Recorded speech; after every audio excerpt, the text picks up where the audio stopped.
works are arranged, roughly speaking, chronologically. Most of them are in exact order. There's a couple that are changed just for appearance in a room. But what you're seeing as you look around from the earliest paintings that we have on display here, all the way around, are works from three distinct geographic locations, from work that he made when he came to Halifax in 78 through 83. Yes. Yes. And then from the orange painting in the corner is the break painting in terms of, it's almost the last painting, I think. In Halifax. In Halifax. Yes. And then the ones beside it, going to the end of the wall, are from the period of when he returned to Hull to be the head of painting and drawing at Hull College of Art, yes. Hull College of Art. And then as you turn the corner with the man on the wheel and all the way around to the end of this cycle, in chronologic order, are works that he made as he returned to Canada to take up residence at Lethbridge for the brief period of 86 until his death in 1989. And that being the case, I think you will see that there is both continuity and evolution and change in the work.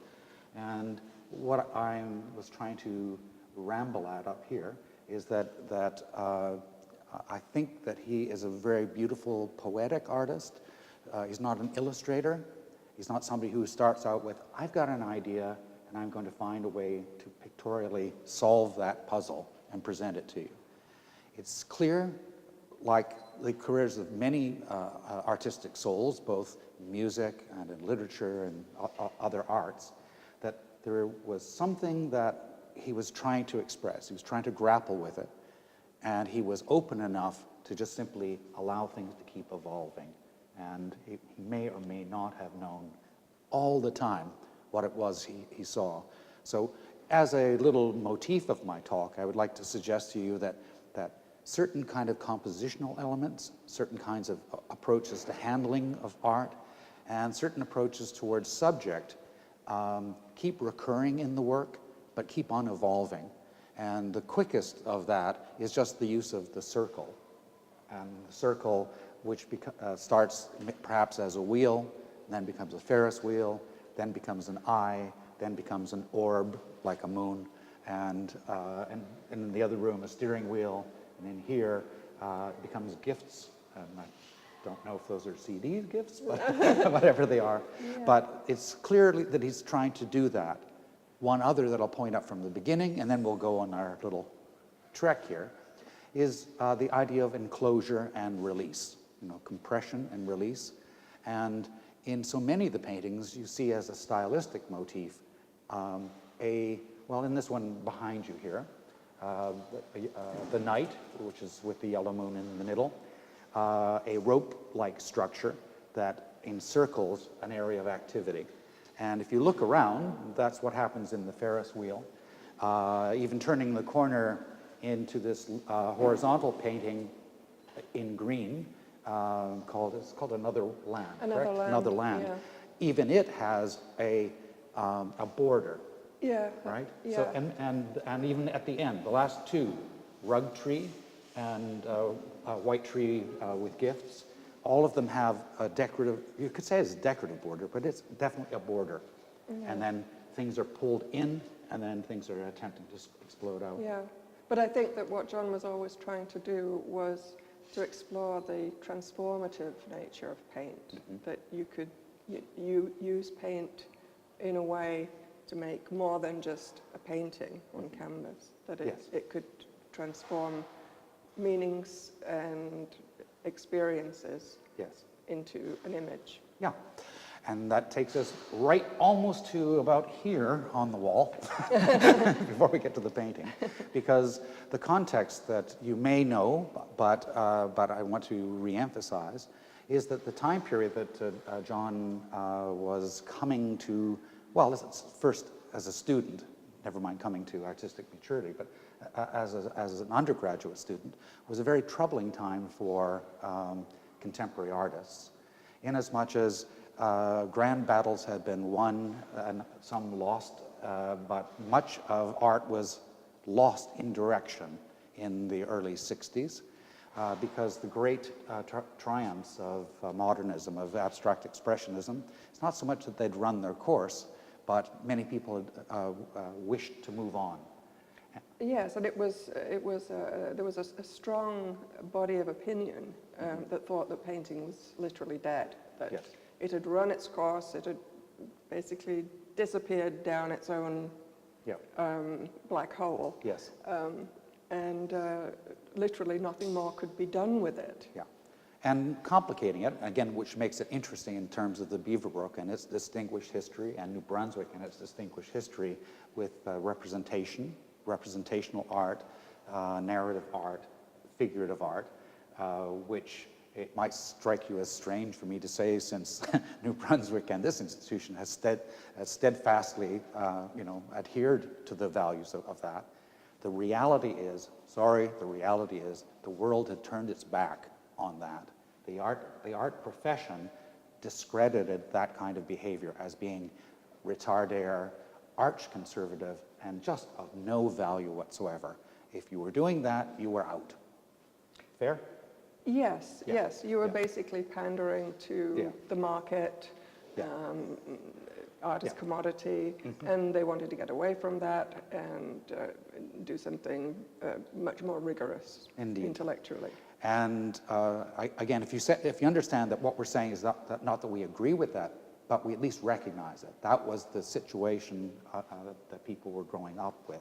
And when John went to teach at NASCAD, he had to defend painting almost constantly. Oh, yeah. It was a very, very hostile environment. Yes. His colleagues and students, most of the students, were proponents of conceptual art and minimal art, and didn't think there was any value in painting. John once humorously remarked to me that he thought it was a great contribution at NASCAD that he at least got people to understand that you use the hairy end of a paintbrush. Right?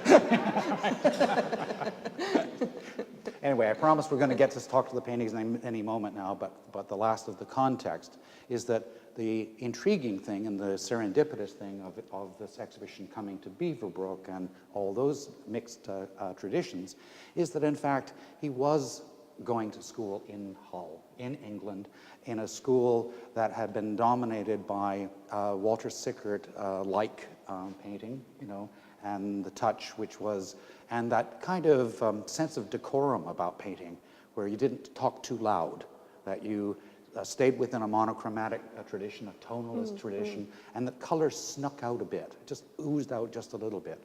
But here, right here in Beaverbrook, in the collection in the historic galleries, I don't know if you remember which one, the Grimshaw painting is in one of the historic galleries upstairs. This is preposterous, and I tried this out on the docents, and they fortunately didn't run me out of town. But you have more background, and you're perfectly at right to run me out of town for this. But another artist whose name needs to be invoked right away is Marsden Hartley. He also was an American modernist who started out as an abstract painter of the highest degree and then switched teams to abstracted figuration.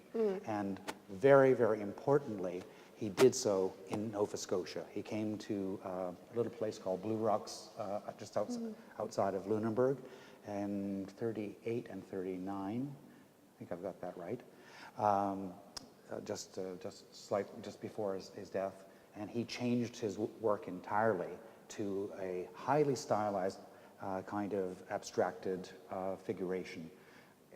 If you need a quick visual thought, think something like Max Beckmann, in terms of an expressive painting. But more importantly, in that sense, in regard to John Clark's work, I propose, is that it was a connector up that art of great consequence could occur in a backwater like Lunenburg. You could still make things of great impact and meaning, and that they would have universal meaning. And you could marry, again, figuration and narration, and small stories that were particular to you to become larger ones. And the reason I should be running out of town is that in 1976, I did an exhibition called Coast of the Sea in Canadian Art, which obviously had an Atlantic component. And it was one of the first, if not the first, to, in Canada, recognize the role of Hartley as a figurative artist working out in Nova Scotia. And we included a painting in there, which I later bought for the University of Lethbridge. Yes. And I can't remember it now. I can't even remember if it was called Three Starfish or something. Do you remember what it's called? No. But its configuration is like this. It's a painting that is dull in coloration, or monochromatic in coloration, the slightest amounts of color that come out of it. And it's 3 objects. In Hartley's case, 3 objects are a giveaway. 3 objects are the Trinity. And that one had to do with a very narrative story, a tragic story of a family of three boys that were drowned and then disgorged from the sea 3 days after their death. And Hartley turned this into a signal of some larger connectedness of the Christian story. And the 3 comport on the ground. Well, that painting, I think, was also shown in the later exhibition that Jerry Ferguson did of Marston Hartley in Nova Scotia. So John may have had a chance to see it there. It's ridiculous in terms of the other thing, that we did eventually buy it for the University of Lethbridge, and he saw it and used it in teaching and in exhibitions during his 3 years there. But of course, this painting is made before that time. But I just wonder if he actually would have seen that. Yeah, I don't think so, but I know he liked Hartley's work. Yeah. And in paintings like this one, The Shout, I think this is where I get the kind of clue that in essence, that he is, seeking, almost desperately seeking a means of communication and worrying about, like, essentially shouting into the darkness or shouting into the void.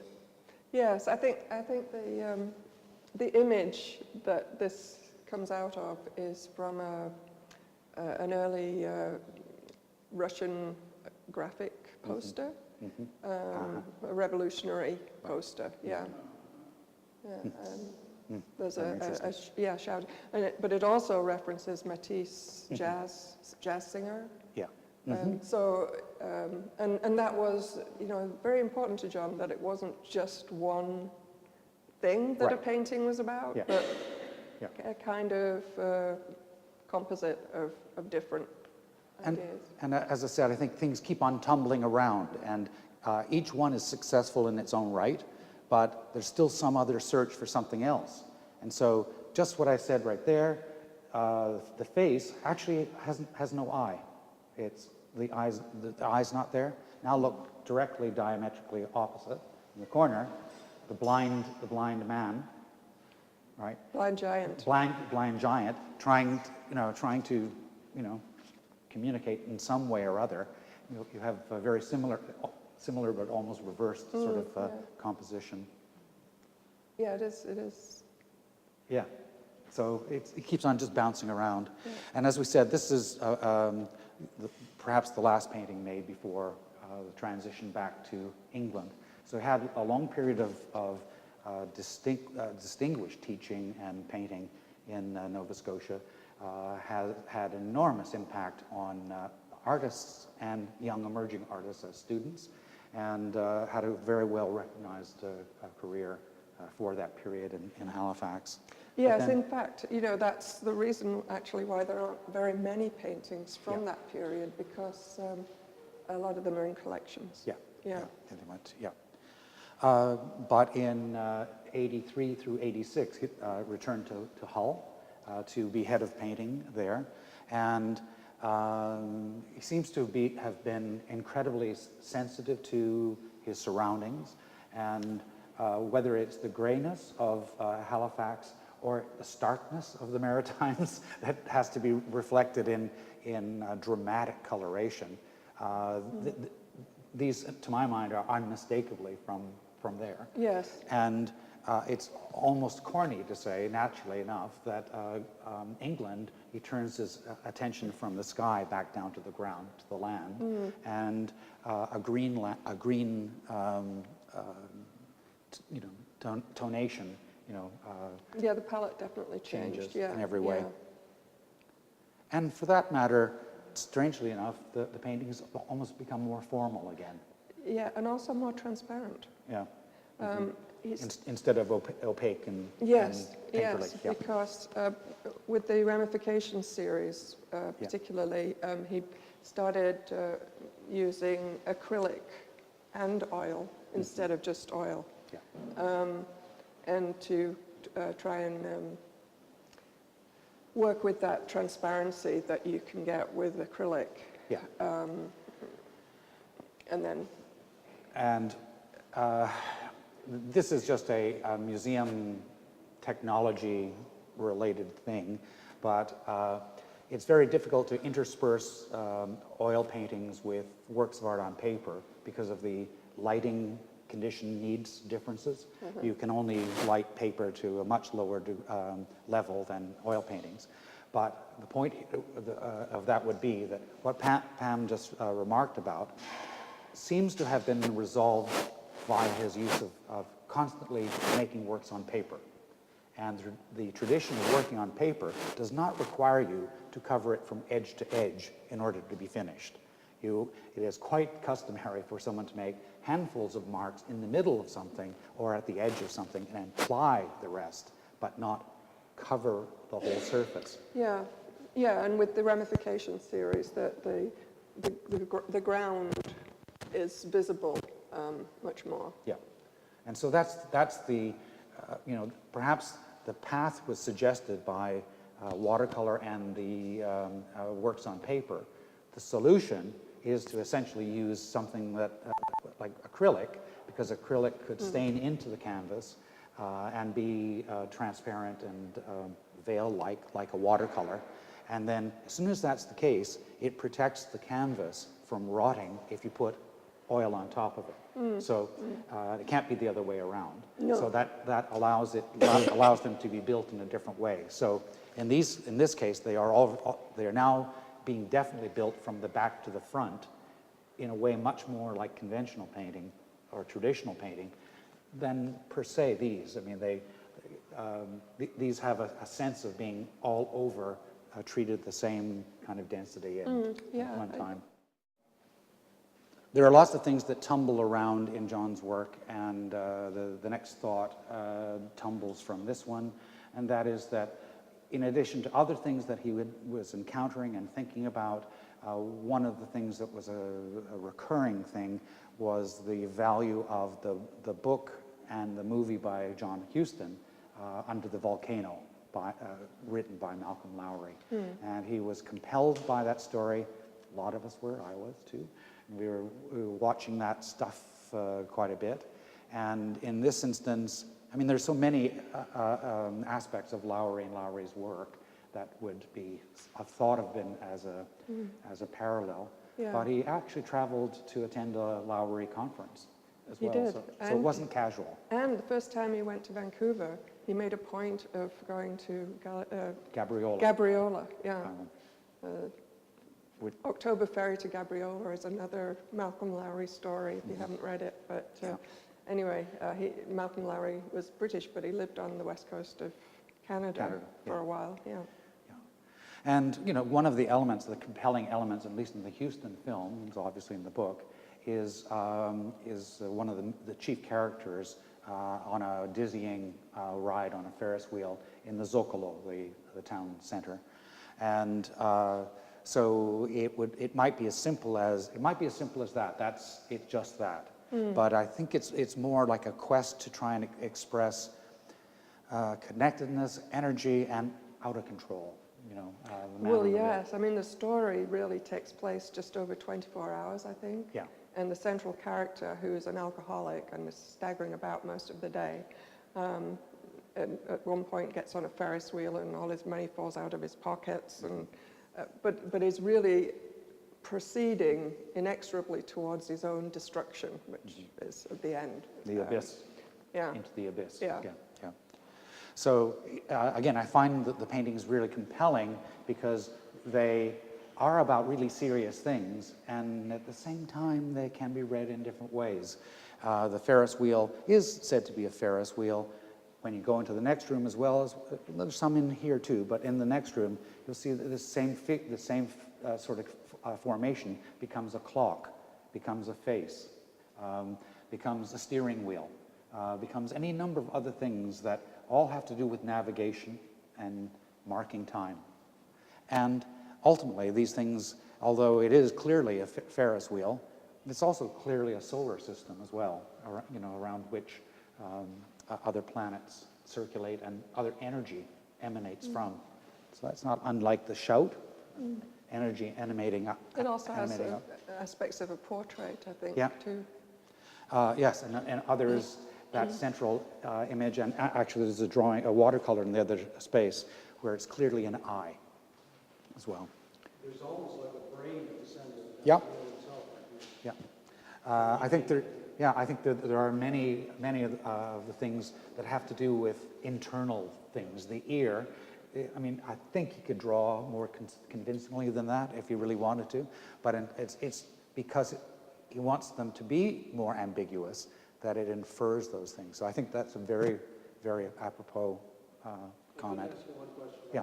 I'm interested in the slash of the digital, almost like single strokes. Yes. Almost like pointillism articulating Yep. those things. So That's the interesting thing about a complex artist. Even though the images appear simple, there's so much density and so much stuff in it. And so much earlier on, we should have mentioned, or I should have mentioned right away, his admiration for so many artists, but in Canadian terms, David Milne, John Meredith, and Patterson Ewan. All of those whose works were anchored in graphic linear drawings and mark making very specifically. Yeah, and the thing is that certainly Patterson Ewan was all over people's minds in Nova Scotia, the art gallery. He had been a visitor many times. We met him, we had dinner with him Yeah. when he was visiting one time. Yeah, yeah. And was just one of those remarkable figures. He stole the day in a show, what was it called? That Canadian Canvas, was it? Remember that? It would be, it made the Atlantic circuit, and it was shown at the Art Gallery of Nova Scotia. And Patterson Ewan, who had been an abstract painter, got inspired by Guston and became a figurative painter, presented a large figure painting of his son, who he had called Vincent, after guess who, right? And so the circle begins to close. So there's all that. Why I bring this up is that John was an absolute sponge for art. I mean, he loved painting and believed in the value of it. He believed that, although I don't recall him ever writing any poetry, that he thought akin to that same discussion, that it still is possible to say something meaningful in older languages. And so all that discussion about painting being of no value was something that you just couldn't defend. Yeah. And so one of the ways that some of us did, and John I think did as well, is that he showed his admiration and his defense of painting by giving reverence and respectful reflection on other artists' work. So you could even decode many of the paintings exclusively like, did I mention Dufy? Oh yeah, and then did I mention that? And just as a further example of that, much later on, so I mean, it's something he clearly did all his life, but Pam knows this intimately as being the longtime gift administrator for the University of Lethbridge. Yes. We amassed a rather staggering amount of work during that time period. I think we went from 200 objects to 13,000 objects by gift in a short period of time. And essentially, that And then I meant, had my nervous breakdown. that's, yes. But what that meant, of course, was that if you do the math, it means like about every 2 weeks, a huge trailer pulls up to the University of Lethbridge and outpours, you know, a couple of hundred new works. And for patriots of art who are living on the bald prairie with nothing around, that's sort of like every day is your birthday, right? And every day we were opening new things, and you know, it became very customary for the chief people there who were fanatic about art to, you know, spend their Friday afternoon when the truck came in looking at things. And instead of what many art historians were doing at the time, finding ways to justify hating art, John and others were trying to find ways to express their admiration for it. So I just see the works as being the result of the gift of somebody who was open to acknowledge other people's achievements.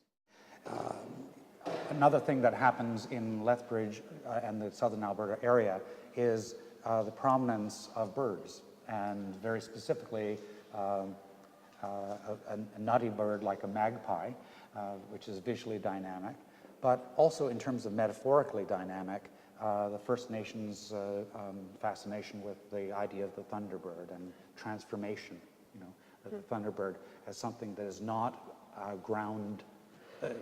anchored to the ground, but can escape up to, not just into the sky, but into the cosmos. Yeah. And so I don't know quite what Birds with Gifts really is, but it conjures so much of that stuff. Yes, I think around that time there was an exhibition at the Glenbow called the Spirit Sings. Spirit Sings, yeah. Yeah, and I think that John... Which was First Nations art. Yeah, and I think it's been quite controversial, really. Yes. But John did get more interested, I think, in First Nations mythology and language. And very specifically, we were next door to the Department of Native American Studies, which was very prominently about art. And so all those discussions were going on there. And just like the stark coloration that occurs through the brightness of the light, even in the dead of winter, I mean, it's just crystal blue and pulls out these striking colors. So, yeah, you have to see it to know, really. So many, many things that can be talked about. The night paintings.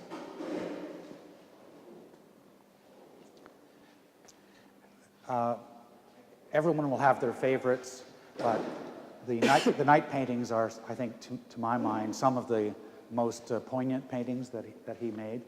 But I think they're also poignant because you can't quite pin them down as to what they're about. And you know, Robert Rosenblum once advised me that you know what a still life painting is about when you use the objects in the still life together to make a story. That's why they're there. So you have to kind of a narrative. Yeah, you make a narrative connection. Yeah. They are there to be used together.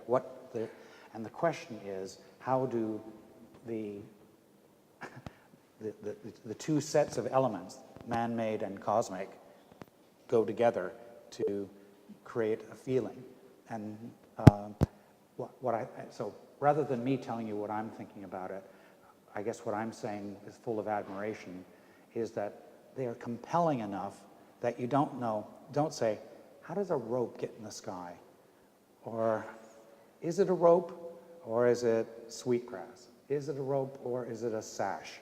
Is it Christ's sash?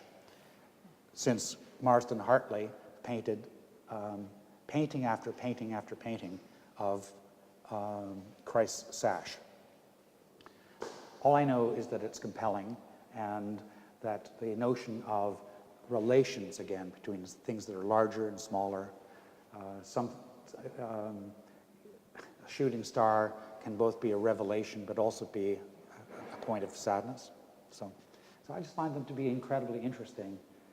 And this figure here which you might say is a spire. No, it's not. But That this is a one- communication okay, tower. all right. Yeah. And guess what? I guess that's what a spire does on a church. It's where we from the land communicate to God. So it's the same thing in that sense. Is that, it is in that whether sense, yeah. whether the spire, which aspires to talk to God, or this one aspires to talk to universe and beginnings and endings, I think they're just compelling, and fortunately, they're not conclusive. I mean, you have to struggle through them. I mean, we have spoken briefly about this one, but it should be noted, this is one of the works that's been gifted by Pamela to the Beaverbrook, and so it's a very special occasion to see it unveiled here. And I haven't seen it for a long time either. Yeah. It's, I think you were talking about the shout and this. Yeah. It can go both ways, and I Yeah. think that this is also sort of the landscape that's rearing up Yeah. as the giant sort of Yeah. plows his way through, Yeah. regardless. Yeah. And what we were speculating whether this was a remnant of a city or something of the sort. Any thought? Yeah, again, just I think suggestive of that. Yeah, suggestive of buildings, isn't it? And these seem like buildings. Yeah. Maybe cars. I don't Yes. know. like the city at night. Yes. Yeah. Swimmer in the valley. Now, even just in technique, he's becoming much more at ease with lightness of touch, and the underpainting is becoming less, less reliant on every part being handled the same, and then the drawing on top, quicker, more gestural. Yes, he had a brush tied onto a long stick Yeah. that he used. And I think there are many things to be thought about here, but I actually don't think this is a swimmer. I mean, I think this is a metaphoric about something else, and whether it's birthing or something of the sort. Or drowning. Or drowning. It's one or the other, but it's inconclusive, it seems to me. But I think it's also worth noting that at the University of Lethbridge, we made a very considered effort to bring a lot of works by the trans-avant-garde, the Italian trans-avant-garde, Enzo Cucchi, Sandra Chia, Clemente, Palladino, and we had that huge etching of the Palladino with the head on the side, which I think that the aspiration to lead from the Italian trans-avant-garde back to De Chirico. And That's possible, but I'm going to push back on that, because that summer, just before he painted this, he was invited to the Chicago Art Institute as a visitor, and he spent 6 weeks there teaching. And during that time, he did a lot of drawings in the collection. Right. And he was particularly interested and spent a lot of time in the Asian antiquities and Asian ceramics. And he talked to me when he got back about these wonderful vessels that he'd seen. And so there's a series of drawings that are kind of a bit head-like, but they are of these ceramic vessels. So it's just another aspect of that you were talking about earlier. I think it's of him just like absorbing everything and looking for a language upon which to build the scaffold. Yes. And actually, I think that what you're saying actually reinforces what I'm saying, in the sense that what he's doing, like the trans-avant-garde, or to try to find a way to link back with earlier art, and particularly the trans-avant-garde, the Italians, and their relation to Morandi and to De Chirico, who he admired so much. Oh yes, definitely. And it's just so that we can let everybody eventually go here. The last set of works before his untimely death, he began to be able to move in palette and coloration and touch, and even in emphasis much more to embrace things that he had started out with as a student in terms of modernist formalism, and you've got a very happy conflation of two things that seem to rise out of things that are naturally, or objects, abstracted, but at the same time to be a more joyous explosion. And again, see how sensitive curators are, sending up from corner to corner two related paintings again. Same in sort of format, and both being trees, but one being about apocalypse and the end of the world, and this one, white tree with gifts. Whether or not is another matter, but it seems much more joyous and accepting. It does seem that way, yeah.